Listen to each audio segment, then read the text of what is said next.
ये 13 दोष ऐसे हैं जिसके जीवन में होंगे तो उसको कभी शांति, कभी सुख, कभी ऐश्वर्य ये टिकेगा नहीं और दुर्गति निश्चित हो जाएगी। बहुत ध्यान से सुने। एक श्लोक में 6 दोष और दूसरे श्लोक में 7 दोष।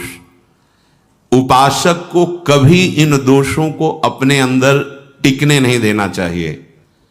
और जो संसार के मार्ग में चल रहे हैं, अगर इन दोषों में चलेंगे तो वो जो आपके पुण्य कर्मों से ऐश्वर्य है भी वो नष्ट हो जाएगा। आप दुख, चिंता, शोक से ग्रसित होकर बड़ा दुख में जीवन व्यतीत करेंगे और आपकी गति बिगड़ जाएगी, दुर्गति हो जाएगी। ये 13 लिख लो दिमाग में, डायरी में, क्योंकि ये नोट हो रहा है, आवाज डाली जाएगी, आप बार बार सुन, इनसे बचिए। अपनी बड़ाई, अपनी प्रशंसा कभी अपने मुख से नहीं करना, नहीं तो आपके पुण्य नष्ट हो जाएंगे, बुद्धि भ्रष्ट माने गिर जाएगी। अगर परमार्थ में चल रहे हैं तो भी, और व्यवहार में तो पुण्य नष्ट हो ही जाएंगे। बुद्धि गिरी हुई तभी ऐसी बात होती है। और यह दोष बहुतायत है, ये बहुत प्रभावशाली है। अपनी बड़ाई मारना, इसको देख लो, पकड़ो, सत्संग है। अपने मुख से कभी अपनी बड़ाई ना करना। अगर कोई अपने मुख से अपनी बड़ाई करता है तो उसके सुकृत नष्ट हो जाते हैं, बुद्धि भ्रष्ट माने गिर जाती, पतित हो जाती है, फिर निर्णय ठीक नहीं। अगर हमारा सारथी, हमारा ड्राइवर मूढ़ हो तो कहीं भी हमको गिरा देगा, तो वो बुद्धि भ्रष्ट मतलब गिर जाती है, निर्णय करने लायक नहीं रहती। अपनी प्रशंसा अपने मुख से करना। दूसरा, लोलुपता, ये वृत्ति नहीं होनी चाहिए। धर्म से चलेंगे, धर्म के द्वारा जो हमें प्राप्त होगा उसी से हम अपना भरण पोषण करेंगे। आपके बच्चे स्वस्थ होंगे, बुद्धिमान होंगे, परिवार में बहुत सुख और शांति होगी। भले दीपक की तरह जलो, बहुत काल तक रहेगी। लक्ष्मी जी भी आपके घर में बहुत काल, हम ये नहीं कहते कि बहुत नहीं, जितनी है बहुत सुख शांति से चलोगे। अगर लोलुपता करोगे, हिंसा, छल कपट, व्यभिचार, चोरी, ऐसे धन आ जाए, वो आएगा, लेकिन वो हाइलोजन की तरह आएगा, एकदम प्रकाश और फ्यूज, बिल्कुल अंधकार करके जाएगा। देख लेना, तुम्हारे जो सुख के हेतु हैं, तुम्हारा शरीर, तुम्हारे बच्चे, तुम्हारी पत्नी, तुम्हारा परिवार, उसको देख के तुम रात दिन जलोगे बिना आग के। ऐसे उनके आचरण होंगे, ऐसे उनके अंग होंगे, ऐसे उनके दिमाग होंगे, ऐसा उनका व्यवहार होगा। ये लोलुपता अगर उपासक में या किसी में है तो उसको नष्ट कर देती है। सावधान। तीसरा, यदि आपका अपमान होता है तो आपको उसे सहन करना होगा, उससे आपके पाप नष्ट हो जाएंगे।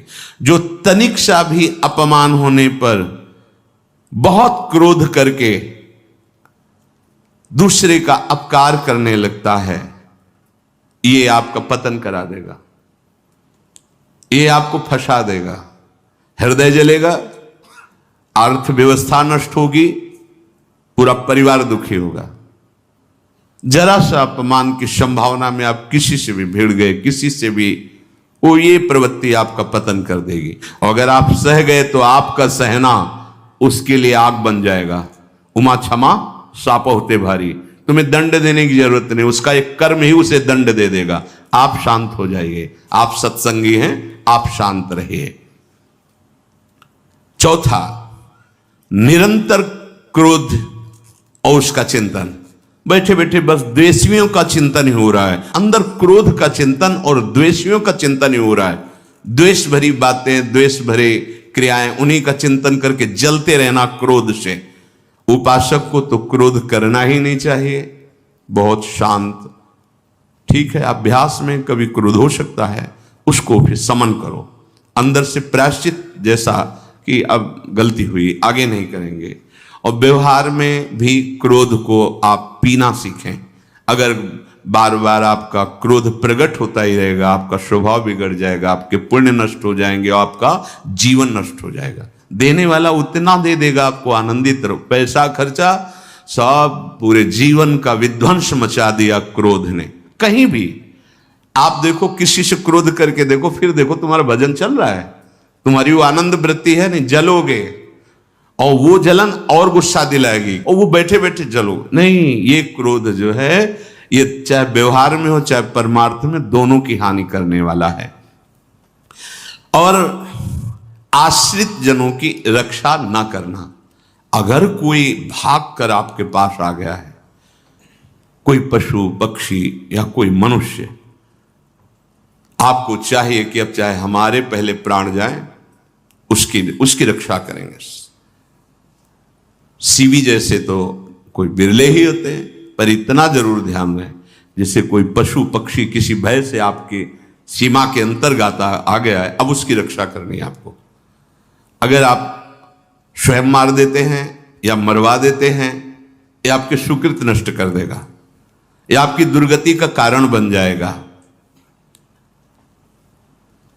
और जो पाप कर्म उत्साहित होकर करते हैं, उपासक को तो बहुत सावधान रहना चाहिए, पर व्यवहार में भी जो नहीं करना चाहिए, अगर वो पाप कर्म आपके द्वारा मन में प्रेरित हो रहे हैं, संकल्प बन रहा है, क्रियाएं हो रही, दुर्गति पक्की, पुण्य नष्ट हो जाएंगे, दुख अशांति बढ़ती चली जाएगी, कभी शांति नहीं प्राप्त कर पाएंगे।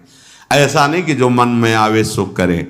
पापाचरण निडर और उत्साहित होकर करना, अगर ऐसे लक्षण है, निश्चित दुर्गति होती है। ये 6, अपनी बहुत बड़ाई करने वाला अपने मुख से, लोलुपता, तनिक से अपमान में सहन ना करने वाला, निरंतर क्रोधी और आश्रित जनों की रक्षा न करने वाला, और निडर हर्षित होकर पाप कर्म करने वाला। दूसरे श्लोक में 7 है, 6 ये 7 हो। 1, संभोग का ही चिंतन करना, संभोग में ही मन लगाना, संभोग दूसरी स्त्रियों के साथ करने की भावना रखना, जीव नष्ट हो जाता है।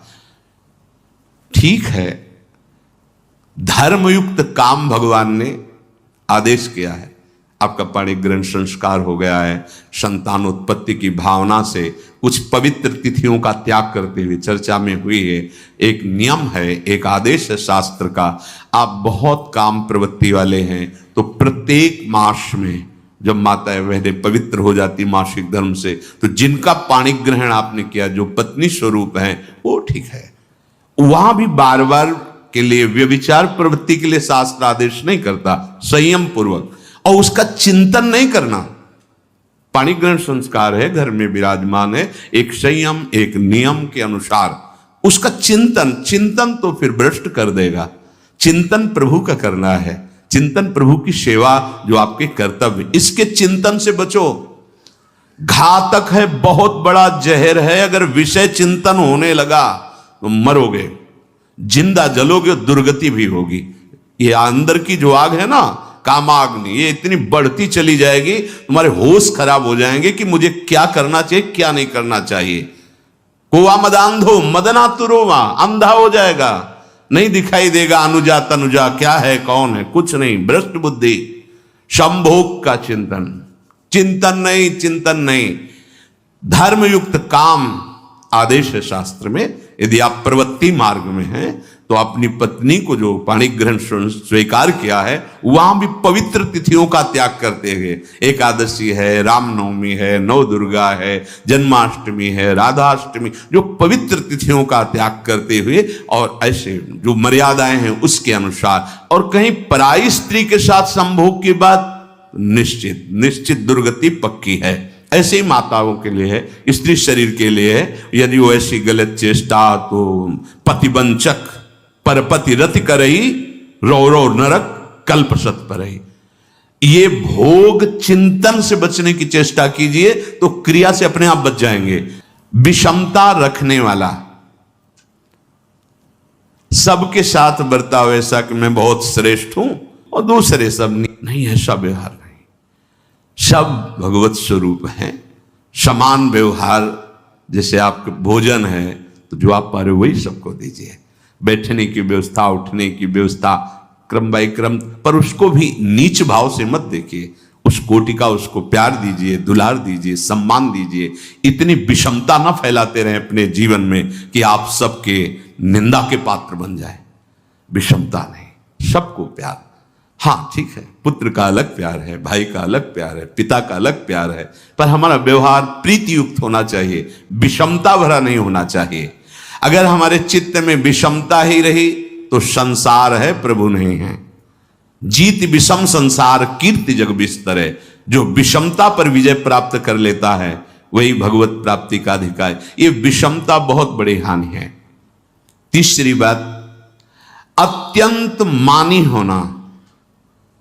जहां आपके प्राण कमजोर होंगे, पुण्य नष्ट होगा, आयुश्री सब नष्ट होना है, ऐसे आचरण करवाएगा गुरुजनों के साथ, महापुरुषों के साथ। ये बहुत नीच प्रवृत्ति है। अत्यंत मान प्रियता, मुझे सम्मान मिले, उत्तम प्रवृत्ति है। सबको मान देना, स्वयं अमानी रहना। चौथा, दान देने की बात कह के मुकर जाना या दान देकर पश्चाताप करना। दे दिया है, बहुत जल रहे हो, दूसरे से वार्ता कर रहे हो कि पता नहीं क्या यार बुद्धि में हो गया, हमने उसको इतना कहा था, उतना दे दिया, क्यों दे दिया, ऐसा ऐसा, मतलब अंदर चिंतन करना, क्यों दे दिया तो दिया। इसके बाद जो आपका ये जलन हो रही, पश्चाताप, सुकृत नष्ट हो रहे हैं। दान देकर पश्चाताप करना या दान देने की बात कह के मुकर जाना। जैसे आपने कह दिया आपको इतना इतना ऐसा, अब आप मुकर गए, ब्याज सहित तुम्हें देना होगा, ये तुम्हारी दुर्गति का कारण बन जाएगा। ऐसे ही नहीं बोलना चाहिए, बहुत होश से। वाणी एक अमोल है, जो कोई बोले जान, ये तराजू तौल के तब मुख बाहर आन। पांचवा, अत्यंत कृपण होना। ना परिवार को सुखी कर पा रहा, ना अपने को सुखी कर पा रहा है। एक एक सिक्का बैंक में जो मर गया। धन की वास्तविक गति यही है कि अपने परिवार को खूब उसकी अनुकूलता प्रदान करो, उसमें से कुछ हिस्सा किसी ऐसे को जिससे तुम्हें बदले में कुछ लेने की भावना ना हो। कोई साधु महात्मा, गाय, पशु पक्षी, किसी भी जीव बीमार है, शरीरधारी, उसके जिससे कुछ कभी लेने की भावना ना हो, एहसान की भावना ना हो। सो धन धन्य प्रथम गति जाकी, धन्य हो गया उसका धन। अब वो कृपण का धन किसी काम में, ना स्वसुख, ना परिवार के सुख, ना धर्म कार्यों में, व्यर्थ जीवन चला गया। उसी धन का चिंतन करना, उसी का संग्रह करना और उसी की रक्षा करते करते शरीर छोड़ देना। तलाओ धर्म, अर्थ, काम, मोक्ष। और जो बालक, स्त्री, पागल, असहाय, जो इनकी रक्षा न करके इनकी हानि करता है, दुर्गति निश्चित है। माना आपकी पत्नी है, उसका स्वभाव बिगड़ा हुआ है, क्रोधी है, कटु वचन बोल, लेकिन आपके ही प्रारब्ध के लिए। माना आपका पति ऐसा स्वभाव वाला, पर आपके ही प्रारब्ध से तो संयोग बना है आकर, अब इसका निर्वाह कर ले जाओ तो पवित्र हो जाओगे दोनों। और अगर झगड़ा और लड़ाई और मारपीट और कहीं हिंसा आदि के रूप में उतर गए तो फिर और करनी बिगड़ गई। बालक है, आप उसको ज्ञान नहीं कि आप पवित्र है, क्या आप पवित्र है, उसको ज्ञान नहीं कि आप उसके साथ व्यवहार अच्छा कर रहे हैं कि बुरा कर रहे हैं। रक्षा करनी है आपको, शोषण नहीं करना। कह रहे स्त्री, बालक और पागल, जैसे विक्षिप्त है, पागल है, आपको रक्षा करनी है। बन जाए तो उसको भोजन, ऐसा नहीं कि ईट मारो, उसको अपमानित करो। उसकी बुद्धि खराब है, प्रारब्धवशात खराब हो गई है, तो शास्त्र आज्ञा करता है स्त्री, बालक, जैसे पागल, विक्षिप्त आदि हैं, असहाय है, असमर्थ है, बूढ़ा है, वो आप सेवा भी करो तो वो गाली दे सकते हैं, उनकी बुद्धि बिगड़ गई। आपको उनको दंड नहीं देना, मारना नहीं है आपको। मान लो आपके बड़े बूढ़े बुजुर्ग जन हैं, आप सेवा भी कर रहे हो तो आपको कटुवचन बोल सकते हैं, आपकी निंदा कर सकते हैं, लेकिन आपको उनके साथ व्यवहार सद करना है। अगर आपने इन दोषों को स्वीकार किया तो निश्चित आपकी दुर्गति होगी, ना इस लोक में आपको शांति मिलेगी, ना परलोक में। इसलिए इन दोषों को बार बार सुन करके और हृदय में जांचो कि कहीं है तो नहीं। अगर है तो सत्संग, भजन बल, भगवत प्रार्थना के बल से इन दोषों का त्याग कर दो, जीवन मंगलमय हो जाएगा। से अगर अच्छी क्रियाओं को देख रहे हो कि प्रभु करा रहे, तो बुरी क्रियाओं का संकल्प ही नहीं उदय होगा। अहम गलित हो गया तो अहम में ही तो सारे विकार रहते हैं। हर समय प्रभु के सामने कृतज्ञ रहो, कितनी कृपा, क्या हमसे लेना है आपको, आप तो पूर्ण काम हो, हमें इतना दुलार कर रहे हो। बलिहारी प्रभु, वो बार बार मन उनके चरणों में लौटता रहता है। प्रभु का विधान सर्वज्ञता से पास हुआ है। वो खूब आगे की, पीछे की, मध्य की सब बात सोच करके उन्होंने आपके लिए विधान किया है। पहले से उन्होंने आपका उस समय मंगल विधान सुनिश्चित कर दिया है। कैसी भी परिस्थिति हो, कभी ऊबना मत, घबराना मत, अधीर मत होना, और अपने भगवत विश्वास में कमी मत आने देना। कैसी भी परिस्थिति हो, यह जरूरी है। ऊबना मत, बहुत हो गया कष्ट सहते सहते, कितना सहूं, नहीं। ये अगर ऐसा आ रहा है तो भी आप भगवद आश्रित नहीं हुए। नहीं, ऐसा आ ही नहीं सकता। बड़ा आनंद आता है, कष्ट में बड़ा आनंद आता है। पूरा का पूरा मन, इंद्रियां केवल प्रभु में होती, क्योंकि कष्ट में कोई विषय की इच्छा तो होती नहीं। किसी को भी भारी पीड़ा है तो सब उसी में होती। जिसने अभ्यास किया है भगवत चिंतन का, आश्रय है प्रभु का, तो कष्ट में भाग के कहां जाएगा, उसी में तो एकदम तन्मय हो जाता है मन, इंद्रिया। इस तरह हो, उनके भरोसे पर कभी, कई बार चर्चा की है प्रताप राय जी की। बचपन से भजन परायण थे, ईश्वर संपन्न घर था, भाई बहनों सब खूब। कुछ दिनों बाद माता पिता पधार गए, पूरा अधिकार। ऐसे भजन में डूबे रहते कि उनका व्यापार था कि जैसे कोई धन लेने के लिए आया तो उसके लिए कुछ गिरवी रखना होता था, आभूषण आदि, और जितनी आवश्यकता है आप धन ले जाइए, और जब धन मिल जाए तो ब्याज से ही तो उसमें रख जाना और अपना सामान ले जाना। एक बक्सा रखा रहता था और वो आप माला लिए हर समय भजन करते रहे। बड़े वास्तविक आंतरिक